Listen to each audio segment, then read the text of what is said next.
Bismillahirrahmanirrahim. Assalamualaikum warahmatullahi wabarakatuh. Pemirsa MTA yang budiman, kembali lagi bersama saya Muhammad Dahlan pada program Tafsir Kabir. Yang insya Allah dalam 25 menit ke depan, kita akan mengupas ayat demi ayat dari Al-Quranul Karim bersama narasumber kita yaitu Bapak Maulana Fazal Muhammad Mubashir. Yang pada episode kali ini pembahasan kita masih di dalam surah Al-Baqarah ayat yang ke-17 yang bunyinya A'udzubillahi minasyaitonirrajim. Bismillahirrahmanirrahim. Ulaikal ladzina ishtarawud dhalalata bil huda fama rabihat tijaratuhum wa ma kanu muhtadin. Yang artinya mereka adalah orang-orang yang telah menukar kesesatan dengan petunjuk, maka tidak beruntung perniagaan mereka dan mereka bukanlah orang-orang yang mendapatkan petunjuk. Surah Al-Baqarah ayat ke-17. Baik pemirsa, langsung saja kita sapa narasumber kita. Assalamualaikum Pak Fazal. Waalaikumsalam. Sehat ya Pak? Alhamdulillah. Alhamdulillah. Pada episode kali ini masih di dalam surah Al-Baqarah ayat ke-17 Pak. Yaitu pertanyaan terakhir dari surah ini yaitu Allah di akhir ayat ini menjelaskan bahwa wa ma kanu muhtadin. Yang artinya bahwa mereka itu tidak mendapatkan petunjuk Pak. Nah, bagaimana tafsir yang dikemukakan oleh Hadrat Khalifatul Masih As-Sani, Pak? Terima kasih. Jadi pada ujung penggalan ayat ini Allah berfirman wa ma kanu muhtadin. Itu mereka bukanlah orang yang mendapat petunjuk. Di sini kenapa demikian dikatakan? Karena akibat daripada mereka menolak kebenaran dari Allah Ta'ala melalui Rasulullah Muhammad SAW dan memilih kesesatan, ad-dhalalah. Maka dengan demikian mereka dikatakan sebagai orang-orang yang tidak mendapat petunjuk dari Allah Subhanahu wa taala. Di dalam kalimat atau bagian ayat ini diberitakan bahwa mereka itu tidak hanya mengalami kerugian, menerima kehinaan, kemudian juga kerugian yang lainnya di dunia ini, bahkan sampai akhirat nanti. Mereka itu juga akan terus mahrum daripada hidayah akibat mereka menolak kebaikan dan memilih keburukan. Ini nasib mereka. Sehingga dikatakan dengan demikian walaupun mereka mendengar dan melihat kedatangan Rasul Allah, karena mereka justru menolak dan menentang, maka dikatakan mereka terus selamanya mahrum. Dengan demikian orang yang mahrum terhadap petunjuk Allah, inilah orang yang terhina di dunia sampai akhirat. Jadi di dalam ayat ini diketahui bahwa tiap perbuatan itu kan menghasilkan dua hal. Yaitu saat dia melakukan suatu hal, itu akan berakibat, kalau dia memilih keburukan akan mengakibatkan kehinaan pada dirinya. Kalau orang itu memilih petunjuk yang benar, dia akan mendapatkan kehormatan. Nah ini orang-orang munafik ini memilih kesesatan, ad-dhalalah, keburukan daripada hidayah, kebenaran. Jadi mereka ada orang yang terhina. Dan yang kedua bahwa akibat yang terjadi setelah perbuatan itu dilakukan, misalnya orang ya mencuri, itu kan perbuatan buruk. Itu dia akan menerima kehinaan bagaimana? Dia pertama ditangkap polisi. Kemudian dijebloskan ke dalam penjara. Lalu disidang. Banyak hal yang merugikan pada diri dia. Begitu pulang ke masyarakat, kalaupun dia bebas, dia itu oleh masyarakat umum akan dilirik sebelah mata. Ini orang yang buruk di masyarakat. Semua waspada pada diri dia. Mungkin juga sebagian akan takut mendekati dia. Artinya, dengan demikian orang yang memilih atau berbuat suatu keburukan itu nasibnya adalah nasib yang buruk dan hina. Inilah juga orang-orang munafikin yang ada di Madinah saat itu. Ketika Rasulullah SAW dengan para sahabatnya menyebarkan ajaran Allah, tauhid ilahi. Mereka menolak dan menentangnya karena mereka terpengaruh oleh sahabat-sahabat lamanya itu orang-orang kafirin. Jadi mereka itu termasuk orang-orang yang merugi, yang tidak mendapatkan petunjuk dari Allah Ta'ala. Dan mereka itu terhina di sisi Allah Subhanahu wa ta'ala dari dunia sampai akhirat. Dan dampak lainnya juga adalah mereka ini kehilangan potensi untuk mendapatkan hidayah. petunjuk selanjutnya dari Allah Subhanahu wa taala, dan ia menjauh daripada petunjuk memang seperti itu. Ini sifat-sifat orang munafik yang terjadi. Demikian pula pengaruh setiap kebaikan itu tidak akan pernah nempel pada diri mereka. Nah, yang terjadi bersamaan dengan perbuatan mereka itu, misalnya kemudian juga bahwa dikatakan timbulnya rasa iri hati, kedengkian pada orang munafik itu melihat perkembangan Islam di masa awal sampai selanjutnya di bawah asuhan bimbingan Nabi Muhammad Rasulullah SAW. Itu membuat mereka makin sakit hati, orang munafik itu. Ada biangnya orang munafikin itu, Abdullah bin Salul.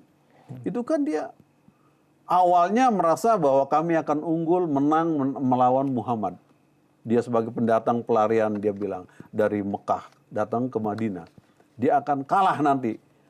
Maka mereka menghasut semua orang. Tapi nyatanya penduduk Madinah itu satu demi satu dari hari ke hari berkumpul di tangan Rasulullah Sallallahu Alaihi Wasallam. Akhirnya mereka, Abdullah bin Salul merasa kecewa. Dia pun kabur, pergi ke Mekah, bergabung dengan orang Quraisy dan lainnya yang masih sebagai orang-orang kafirin. Tapi toh tetap mereka tidak memperoleh kemenangan apa-apa. Akhirnya ketika Fatah Makkah terjadi, Rasulullah menguasai Madinah, kemudian juga menguasai Mekah dengan iringan puluhan ribu laskar-laskar Islam bersama beliau. Itu akhirnya Abdul bin Salul dengan rasa kecewa, terhina, nggak ada pengikutnya lagi, mati dalam kondisi seperti itu. Inilah tijarah perbuatan mereka yang memilih keburukan, menukar kebaikan dengan dolalah tadi itu, akhirnya adalah dikatakan ini wa makanu muhtadin. Mereka tidak mendapat petunjuk karena mereka memang luput daripada kebaikan-kebaikan yang datang dari Allah melalui utusannya, melalui Rasulnya Muhammad Sallallahu Alaihi Wasallam. Jadi wa makanu muhtadin ini juga mengisyarat kepada keadaan bahwa mereka mengalami kerugian. Yang kedua, yakni dari waktu ke waktu mereka terus semakin jauh daripada petunjuk kebenaran yang datang dari Allah Subhanahu wa taala. Itulah keterangan atau tafsir dari penggalan ayat wa ma kanu muhtadin. Yaitu mereka orang-orang munafik itu adalah orang-orang yang tidak mendapat petunjuk. Baik, sangat jelas sekali bahwa apa yang mereka pilih itulah yang akan mereka dapatkan, begitu ya Pak ya? Betul. Singkatnya itu. Jadi mereka memilih kesesatan dan yang mereka dapatkan adalah kehinaan. Mereka tidak mendapatkan petunjuk dari Allah Subhanahu wa taala. Baik Pak, kita akan beranjak kepada ayat selanjutnya Pak, yaitu yang berbunyi A'udzubillahi minasyaitonirrajim. Bismillahirrahmanirrahim. Masaluhum kamasalil ladzis tauqada naro falamma adoat ma haulahu zahaballahu binurihim wa tarakahum fi zulumatil la yubsirun. Surah Al-Baqarah ayat ke-18. Yang artinya, perumpamaan mereka seperti orang yang menyalakan api, maka tatkala api itu menyinari apa yang ada di sekelilingnya, Allah melenyapkan cahaya yang menyinari mereka dan meninggalkan mereka dalam kegelapan. Mereka tidak dapat melihat. Baik Pak, langsung saja kita kepada penjelasan daripada halugot dari ayat ini Pak. Baik, terima kasih. Jadi dari ayat yang ke-18 ini ada beberapa kata-kata penting yang perlu kita jelaskan berdasarkan lughatul arabiyahnya. Makna dan artinya apa dari kata per kata ini. Misalnya di sini dikatakan masaluhum, yaitu permisalan mereka. Ini diterangkan bahwa permisalan atau perumpamaan yaitu tentang sifat dan keadaan dan keterangan tentang mereka itu. Yaitu siapa? Orang-orang munafik itu. Ini masih berkaitan dengan orang-orang munafikin di Madinah yang menentang Rasulullah Sallallahu Alaihi Wasallam. Jadi permisalan mereka itu adalah bagaikan orang yang menyalakan api. Seperti kita misal di dalam kegelapan malam hari, membakar seunggun kayu menjadi unggun api, itu sering para pelajar kalau habis mengadakan apa itu namanya malam-malam perpisahan, itu misalnya tuh ada hari-hari pelajar baru kan biasa Oh iya, ada MOS itu Pak. apa namanya? Ospek gitu. Ospek ya, seperti itu, baik mahasiswa atau SMA segala macam kan seperti itu. Itu di tengah malam yang gelap mereka menyalakan unggun api. Kan di sekitarnya terang itu. Iya. Nah itu perumpamaan mereka seperti itu orang munafik ini. Maksudnya apa? Bahwa mereka tadi awalnya meminta agar Muhammad SAW itu datang dari Mekah ke Madinah. Mereka minta seperti itu, diundang. Ketika Muhammad SAW datang ke Madinah dan menyampaikan ajaran Allah Ta'ala, membimbing mereka ke jalan yang benar, itu kan ibaratnya bagaikan datangnya cahaya terang yang menyinari mereka di sana. Tapi nasib mereka itu berubah lain lagi, yaitu mereka bukan menerima cahaya tersebut, justru menentangnya. Jadi perumpamaan ini digambarkan bahwa permisalan mereka itu bagaikan orang yang menyalakan api ketika terang, tapi kemudian mereka meninggalkannya, memadamkannya kembali, yaitu menentang Rasulullah SAW. Jadi inilah maksud daripada kata-kata tersebut. Dijelaskan pula di sini bahwa di dalam kamus Mufrad Ar-Raghib ditulis di sini mengenai hal ini bahwa al-masalu ibratun an qauli fi syai'in yusbihu qaulan fi syai'in akhara bainahuma musyabahatun liyubayyina ahaduhuma al-akhara wa yusawwiruhu. yakni bahwa menjelaskan tentang sesuatu melalui benda lain yang mirip dengannya supaya dengan begitu hakikat sesuatu itu menjadi jelas. Yang demikian itu dinamakan misal. Jadi menjelaskan keadaan orang-orang munafik yang awalnya mereka itu mengundang Nabi waktu ketika mereka belum tahu dan diundang Nabi datang ke sana membawa ajaran yang benar. Itu bagaikan kedatangan Muhammad itu seperti menyalanya api yang menyinari sekitarnya. Tapi mereka akhirnya belakangan karena memang sifatnya adalah penentang, munafik itu tidak ada pendirian yang baik. Seperti ayat sebelumnya dikatakan bahwa mereka itu memilih dolalah. Jadi bukannya menerima kedatangan Rasul yang bagaikan terangnya api yang mereka nyalakan, justru mereka memilih kegelapan dolalah tersebut. Jadi misal ini mereka digambarkan bagaikan orang yang menyalakan api, tetapi mereka tidak mengambil manfaat dari cahaya tersebut. Ini dari kata masaluhum. Kemudian di dalam ayat ini pun ada penggalan dari kata istauqoda.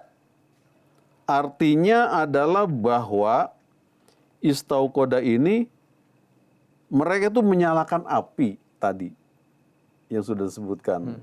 Jadi mereka itu bagaikan orang yang menyalakan api.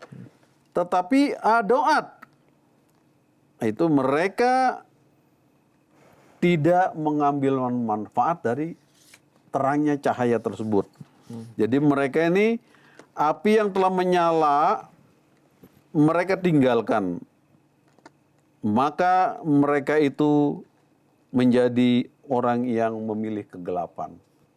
Ini dari kata-kata dalam lugot ini. Kemudian di dalam masih ayat ini juga ada kata haulahu, yakni sekelilingnya.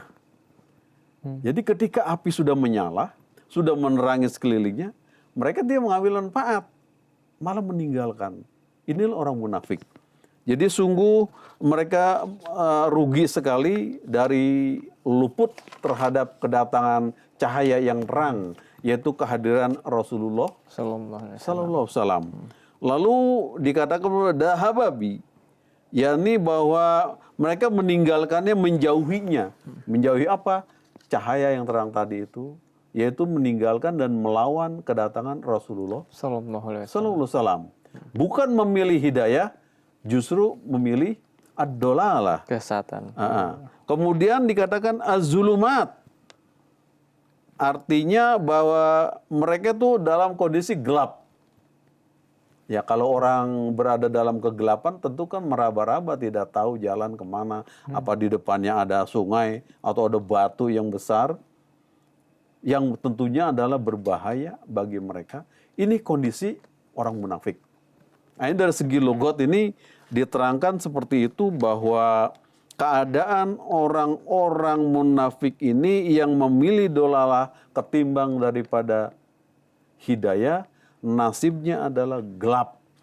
Seperti orang yang berada dalam satu keadaan yang tidak ada cahaya. Padahal mereka sendiri yang telah menyalakan api, tapi tidak mengambil manfaat dari terangnya cahaya api yang menyala. Yaitu mereka yang mengundang kedatangan Rasulullah, tapi mereka tidak menerima hidayah yang datang dari Rasulullah SAW. Justru malah menentangnya. Jadi seolah-olah mereka itu adalah bagaikan orang yang menyalakan api, tetapi mereka itu sendiri tidak mengambil manfaatnya. Itulah keadaannya orang-orang munafik pada masa awal Islam di Madinah yang dibawa oleh Rasulullah Sallallahu Alaihi Wasallam, yang didukung dan diterima oleh para sahabat-sahabat yang mendapat hidayah dari Allah Subhanahu wa Ta'ala. Baik Pak, cukup jelas dan cukup panjang begitu penjelasan berkenaan dengan lugat dari ayat ini Pak. Jelas tadi bahwasanya dikatakan bahwa orang-orang munafik ini memang dari awal itu mereka menyambut, bahkan mengundang, menanti kedatangan Rasulullah SAW. Tapi tatkala Rasulullah SAW tiba di dunia ini, datang, diutus oleh Allah Subhanahu Wa Taala, tapi mereka malah menolak, malah mencemooh seperti itu ya Pak. Malah memusuhi, memerangi, bahkan sampai berusaha untuk membunuh beliau Sallallahu Alaihi Wasallam. Karena itulah Allah Taala malah melenyapkan cahaya yang mereka sulut sendiri, begitu ya Pak? Betul ya. Baik Pak, pertanyaan selanjutnya berkenaan dengan tafsir daripada ayat ini Pak. Ya, terima kasih. Tafsir dari ayat yang cukup panjang ini dan banyak kata-kata di dalamnya tadi kita jelaskan dari sisi logatnya, bahwa dijelaskan itikad orang munafik di dalam ayat ini dari hati mereka itu adalah itikad yang kafir. Artinya itikad yang menolak. Menolak apa?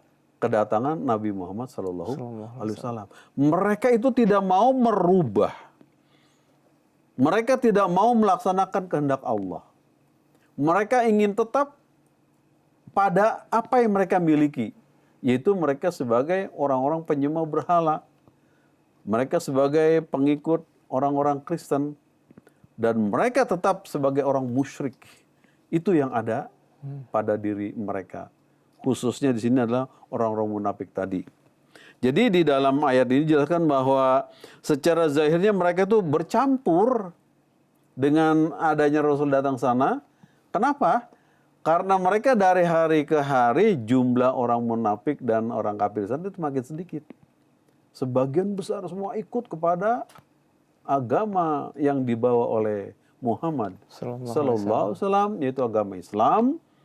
Semua penduduk sebagian besar sudah ikut ke dalam agama tauhid ilahi ini. Tapi orang-orang munafik yang sedang dibahas dalam ayat ini, mereka itu semakin hari semakin kecil, dan akhirnya mereka memang tidak mendapatkan keuntungan apa-apa, dan mereka akhirnya mendapatkan suatu kehinaan. Dan di dalam satu hadis dijelaskan di sini bahwa an Abi Hurairah innama mathali wa masalu ummati kamisli rojulin istauqoda naron faja'alati ad-dawabu wal farashu yukona fihi fa anna akhizu. Yani Hadrat Abu Hurairah meriwayatkan bahwa Rasulullah SAW bersabda, keadaanku dan keadaan umatku itu seperti orang yang menyalakan api, kata Nabi. Ketika api telah menyala, laron-laron itu mengerumuni api. Aku memegangi pinggang kalian supaya tidak jatuh ke dalam api, tetapi kalian malah sengaja menjatuhkan diri. Ini menggambarkan perihal keadaan orang munafik tadi itu. Awalnya mereka itu ketika Nabi datang kan berkerumut itu. Ada cahaya, terang. Itu di malam hari kalau kita lihat laron-laron yang melihat lampu menyala kan berkerumut semua begitu tebalnya, banyaknya. Dan mereka akhirnya berjatuhan satu sama lain yang nasibnya buruk, ada yang terbang tinggi ya dimakan kelelawar, yang jatuh ke tanah mungkin dimakan cak-cak atau dimakan semut, ada juga yang hidup. Nah ini digambarkan oleh Nabi bahwa sedemikian banyak orang menerima kedatangan Rasulullah SAW, mereka yang beruntung menjadi mukmin. Tapi Nabi katakan sayang sekali dari sekian banyak itu yang merubuti aku datang ke Madinah, ada mereka yang tidak mau menerima hidayah ini dan mereka akhirnya jatuh. Ini gambaran terhadap keadaan orang-orang munafik tadi itu. Contohnya di antara mereka orang munafik itu kan ada yang banyak itu yang beat. Tapi emang dasar jiwanya adalah jiwa penentang yang tidak murni hatinya untuk menerima kebenaran. Biangnya munafikin itu kan ada Abdul bin Saul tadi itu, pura-pura dia beat kepada Nabi. Itu yang Nabi katakan mereka mengerumuni aku bagaikan lampu yang terang. Mereka tuh bagaikan laron mendekati aku. Tapi sayang, aku pegang pinggangnya supaya selamat, malah mereka jatuh ke bawah. Itulah kondisi orang munafikin yang berada di Madinah ketika Nabi datang membawa cahaya. Bagaikan laron mereka berkumpul, tapi nasib mereka yang munafik itu adalah sangat disayangkan. Bertolak belakang dari kehendak Allah, akhirnya nasib mereka bagaikan laron-laron yang kecemplung, jatuh ke dalam air atau dimakan binatang lainnya, tidak bernasib baik. Inilah kondisi gambaran orang munafikin tadi itu. Baik Pak, jazakumullah atas segala penjelasannya yang masih membahas berkenaan dengan orang-orang munafikin ini Pak. Baik, jazakumullah sekali lagi Pak.